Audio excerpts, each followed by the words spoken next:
అందరికీ శుభోదయం. పద్య మకరందం ఛానల్కి స్వాగతం, సుస్వాగతం.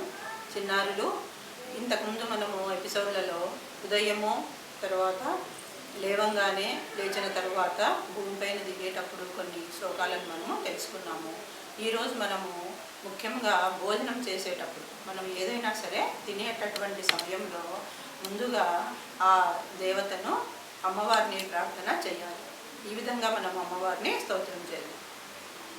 అన్నపూర్ణే సదాపూర్ణే శంకర ప్రాణవల్లభే జ్ఞాన వైరాగ్య సిద్ధార్థం భిక్షాందేహి చ పార్వతి. ఈ విధంగా మనము ఆ అమ్మవారిని స్తోత్రం చేసి మనం చేసేటటువంటి భోజనాన్ని ప్రారంభిద్దాం. ఆదిదేవుడు మహాదేవుడు అని పేరుగాంచినటువంటి శివుడు ఈ లోకానికి అంతటికీ కూడా సృష్టికర్త.